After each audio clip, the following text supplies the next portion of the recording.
Assalamu alaikum wa rahmatullah. Bismillah walhamdulillah wa salatu wa salam ala rasulillah. Last year, alhamdulillah, Allah subhanahu wa ta'ala gave us the honor and the privilege to perform Hajj. And then from there, we flew over to Jordan. So when we reached Amman, Jordan, we went there with the intention of going in to Palestine. So from there, we jump onto a bus and we head in. And as you get to the borders, you see the Israeli flag stands extremely high. And subhanAllah, automatically, your heart starts to beat. Because hearing is not like seeing. So you enter this place and you go through this whirlpool of emotions. Some of it is anger, some of it is fear, some of it is frustration. So you get to the borders, and keep in mind, you're an Australian, you got an Australian passport, and you get there, and wallahi, from as soon as you see them for the first time, it's like something enters the heart. It's like a poison enters the system. And from as soon as you make contact with them, no smiles, no welcomes, no nothing whatsoever, you're automatically made to feel like an outcast.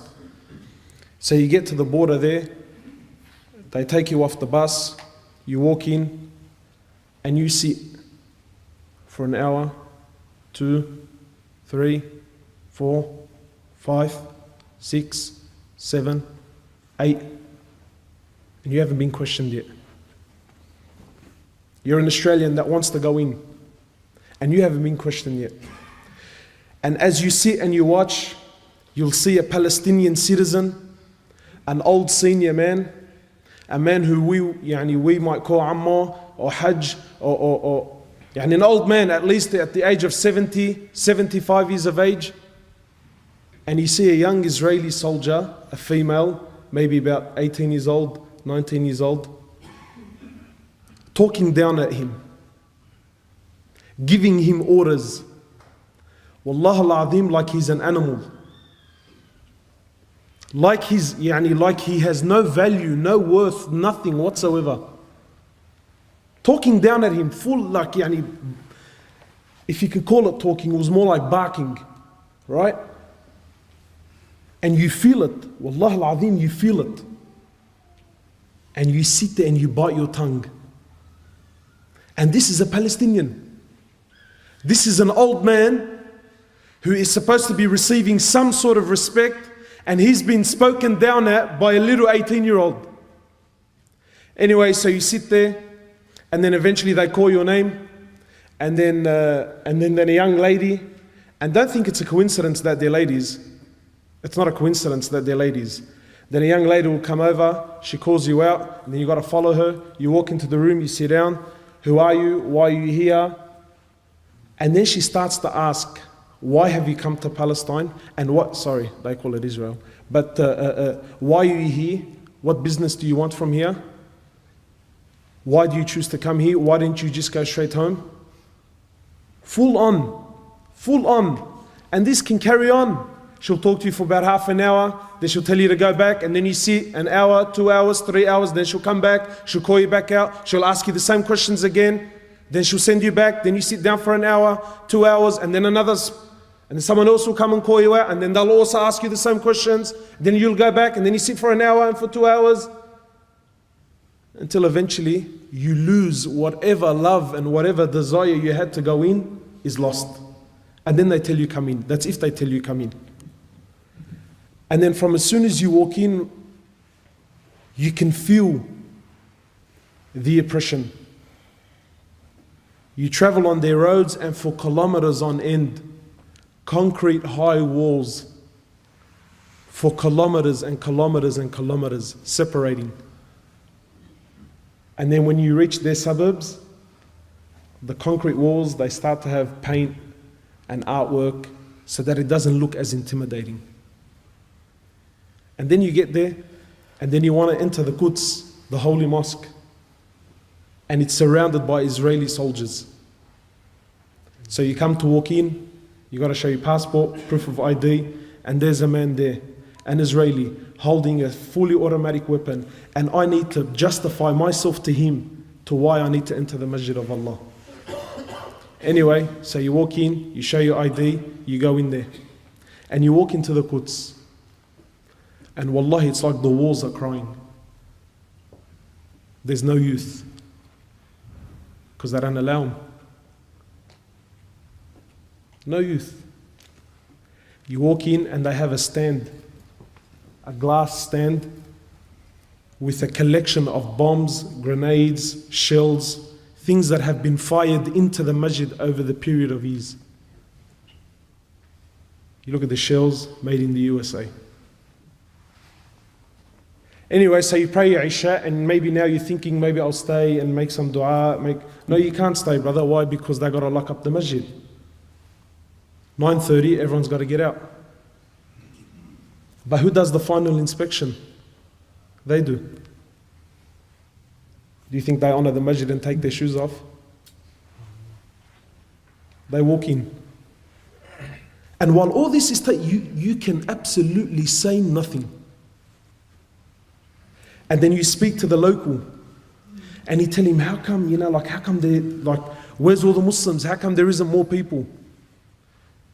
He tells you, brother, I have to show my passport and my ID 5 times before I reach the doors of the masjid.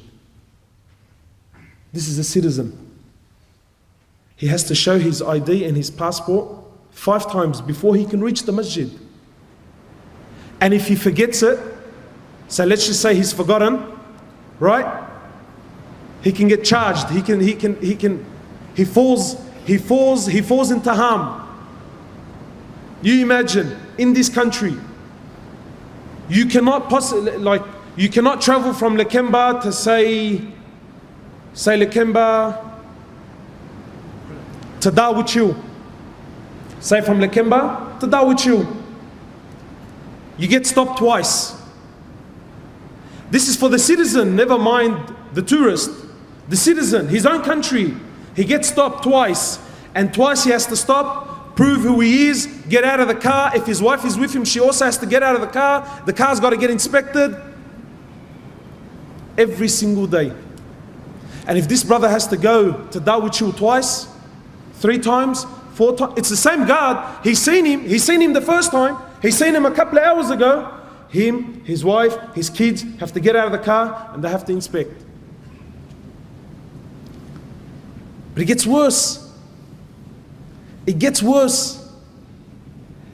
So we're traveling along the highway and you see this beautiful land of Palestine. And in the midst you see this odd object, this object that has nothing to do with the surroundings. And it's a container. Just a container that's sitting in the middle of bush. You think, how did that possibly get there? You know what it is, brothers? It's Palestinian land that some Jewish person puts his container on there, but it doesn't do anything. And it sits for a month, 2, 3, a year, 2 years, until it becomes normal to you. Until the Palestinians no longer question the container. And then what does he do? He builds a house there. It's become his land. That blunt, it's not, it's bluntly. And you see these little containers everywhere. And you see these little containers everywhere. My time is almost up. I'll share just a few things with you. When we went to Masjid al-Khalil, that's where our Prophet Ibrahim alayhi salatu wasalam is buried. This isn't, I'm not trying to put spices here. This is history, you can look it up. Masjid al-Khalil was a masjid that belongs to the Muslims. In 1994, Salat al-Fajr, the Muslims were there praying Salat al-Fajr. A Jew from the States, a doctor, walks in and opens fire to the Muslims that were praying. While in sujood. Kills 30 and wounds 125. So what do you think happened? I'll tell you what happened. They closed off the mosque. They made an investigation. You know what the result of the investigation was? They turned half of it into a synagogue. And this, whatever you want to call him, his grave became a shrine.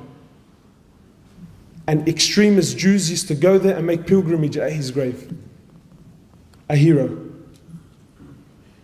You know, my brothers, wallahi, when you visit Palestine, it's not like hearing about it and seeing it on TV. You see the oppression in the eyes of the Muslims. Wallahi, you see it. And you can see in their eyes that they've given hope in the Muslims. Wallahi, there are so many experiences that I wish I could share with you, but my time is short. But finally, the reality is that they want you to forget about Palestine. And that's the truth. They don't want you, they don't want your money, they don't want your tourism, they want nothing. You and this place needs to finish. And so long as this place is not in the eyes of the Muslims, it's not in the hearts of the Muslims, then for them this is good. Have you ever asked yourself, why is it we know so little about Palestine? I'll end with this. This was a request of the Imam of Masjid al-Quds. He said to me, please go back and tell the youth of Islam to come and visit this place. He said, come and visit. And wallahi, understand that what's happening in Palestine is very real. Very, very, very real. Jazakallah khairan.